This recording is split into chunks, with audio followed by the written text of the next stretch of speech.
All right, so here's a quick video before I go about my Friday afternoon activities. I'm just about to head to soccer, and I want to share something with you young professionals.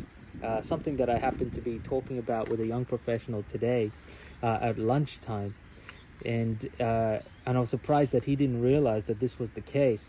There are going to be downturns in the market. There are going to be downturns during your career, and the likelihood that at least for a lot of industries that you're going to be your position is going to be made redundant is very, very high, and you need to understand that. I was given some advice when I graduated by some wise people, wise engineers. I'm an engineer, so wise engineers. They gave me some advice that actually um, I still live by today, and I want to pass that on. But before I go there, I just want to share a little bit about my experience, why I'm speaking to this. I lived through the GFC. I've been in the engineering industry for about 18 years, nearly 40. Like I said, been through the GFC, been through a downturn, a mining downturn, oil and gas price crash.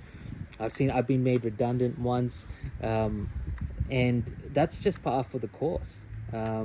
There's not many engineers I know that actually haven't been made redundant. Uh, that's because we work in a boom and bust industry. So when it's boom time, times are really good.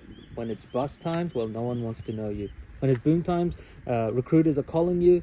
They pinging you on LinkedIn. They're trying to get your attention, but believe me, it turns around. And if you're a young engineer, you actually probably I've never seen this. You probably don't even believe me that it can happen.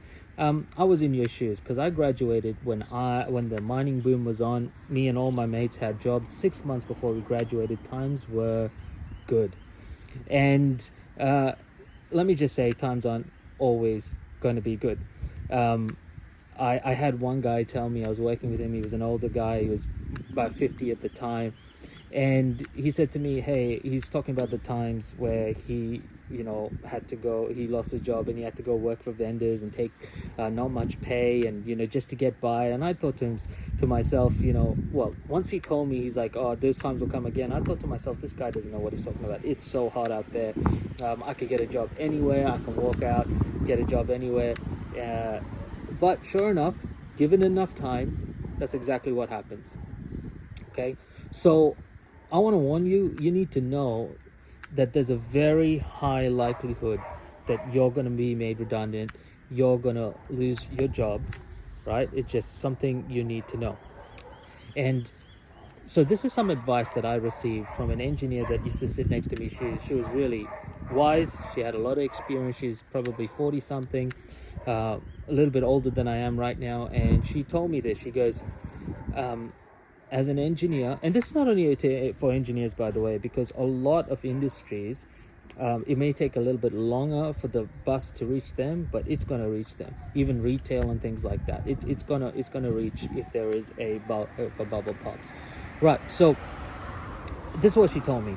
She said, always have 6 months saved away. Okay, you got to make hay while the sun shines. Make good money, but live within your means in a way that you could save about 6 months income before so you have that there, just in case, because if you lose your job, you want to be able to sustain yourself for 6 months before you find something else. I would also say watch out on your debt levels. I know that's hard to kind of manage these days with the prices of properties, but if you find yourself leveraged to the hilt and you lose a job in a time of trouble, bubble popping, you're not going to get a job with the same pay rate. It's just not going to happen. So young professionals, you need to know this, particularly if in the engineering industry, but in most industries, it's going to hit you in some way or another, because we're all kind of connected in the great circle of the economy. So that's some advice that I've received, the advice I want to pass on. Have 6 months saved up and watch your debt levels. Okay, so that's advice for young engineers. And some of you are thinking, hey, that's never going to happen to me. It's gonna happen. It's gonna happen. If you're young and you've got 30 years of work ahead of you, it's gonna happen. Probably more than once. And so it's just best to be prepared, know what you're dealing with, and you will come out on top. Things come around. People can't believe that when you're in the depths of it that things will get better, but they do, and you'll be in demand again. The bust always goes to a boom, and so make hay while the sun shines. Manage your risk, and always plan for the rainy day. All right, guys. Well, I hope this helps someone, particularly you graduate, younger professionals. And if you have any questions, I'd love to hear it. Maybe I'll do another video. Thank you. Bye bye.